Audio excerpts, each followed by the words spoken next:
Hey guys, this is your trusted weather forecast, and we're going to be going over some strong, severe storms that will be hitting over the couple next days across much of the United States. This is heavy rainfall outlook, potential for flash flooding. Green would be marginal and yellow would be slight, so the best chances for flash flooding are areas in Texas through Oklahoma and southern Kansas, and also through parts of the Ohio Valley. In green, flash flood can happen, which is marginal, but it's not as dense as the yellow areas. Now, let's move on to the severe threat. That's what this video is about. Here you can see these are the models. One model I would like to point out right away, which is very interesting. I'll point out right away for Wisconsin, then I'll show the rest. You can see here, let me go with a significant tornado parameter. Like, look. If you don't understand what this is, I'll explain it in a second. But basically, the darker the blue color, you can see the scale here. Yellow is bad, and like pink's really bad. This is a chance for tornadoes. For example, if I click it, it says 1.3. Then you can see here, possible hazard type, tornado. And you can see here, if a tornado were to touch down, it would either be an EF0, EF1, or EF2, maybe even an EF3. That just shows that as a basic, very basic explanation. And some people say this won't happen, but it's like, this has been very consequent, and older runs still show this, which I find very interesting. Because my National Weather Service isn't predicting severe weather, but we'll actually find out tomorrow. But I just wanted to point that out because I thought that was very interesting. Let's get a whole national look. And you can see here, oh no, not the energy index. Let's look at Cape. Basically, the darker the color, theoretically, the more severe the storm is. Theoretically. But there is such things as too high of Cape for severe storms to happen in. That's why I say theoretically. You can see here hour 60, which is March 19th, early morning.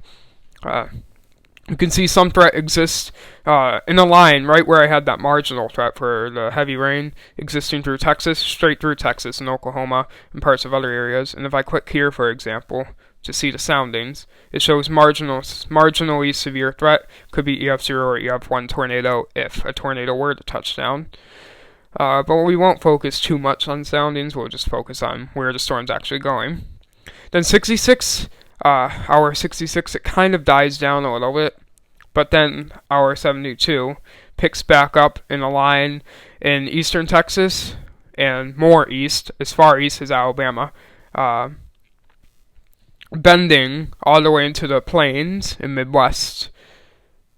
Then hour 78, the one in the plains in Midwest is starting to weaken a little bit, but down here it strengthens, and we'll quickly check the soundings out. This shows marginal tornado, so it's like the GFS and the NAM models are kind of being very close together for some severe weather up here.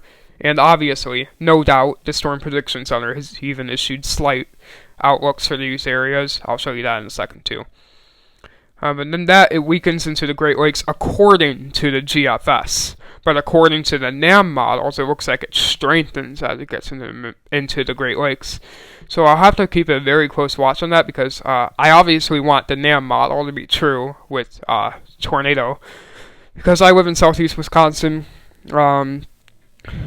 So, like, yeah, I want that to happen. But I don't want devastation, of course. I would never want that. But just to have some severe weather this early in March would be nice. And then the threat pushes along the lines, as you can see. And I'll also point out something else, too. There is also a giant snowstorm happening up here, too, with possible blizzard conditions. I'm not going to make a video on that, but you can find other forecasts for that. Now I'll show you the Storm Prediction Center. See here today, there's a marginal threat down there, which they just issued a mesoscale discussion for. And then day 2, you can see slight tornado threat, not so much. Tornadoes can happen, of course, but it's mainly wind and hail. But when we go into day 3, it's basically a double hazard for Texas in that yellow area. And then day 4, which will tomorrow be day 3, is where we'll find out if severe weather will occur in my area and other areas. But day 3, it does put my area in general thunder, so that's a good start. This video is probably just me hoping for severe weather in my area, but I would say the very least for my area in southeast Wisconsin would probably get at least a marginal, hopefully, according to the Storm Prediction Center and what the models are looking like. Of course, things can change, so don't take this for granted. That's your trusted weather forecast for this upcoming severe storms. I'll see you in the next video. I hope the mic sounds are not as bad as it was before, because I know there was some crackling. I think I fixed it. See you in the next video. Make sure to like, subscribe, leave a comment if you want. I comment right away, unless I'm sleeping. So, see you in the next video. I would also like to say that online schooling starts for me Wednesday, and I do not go back to school until April 6th because coronavirus canceled schools in all of Wisconsin until April 6th. So depending on how online school goes, I may or may not make videos on those days.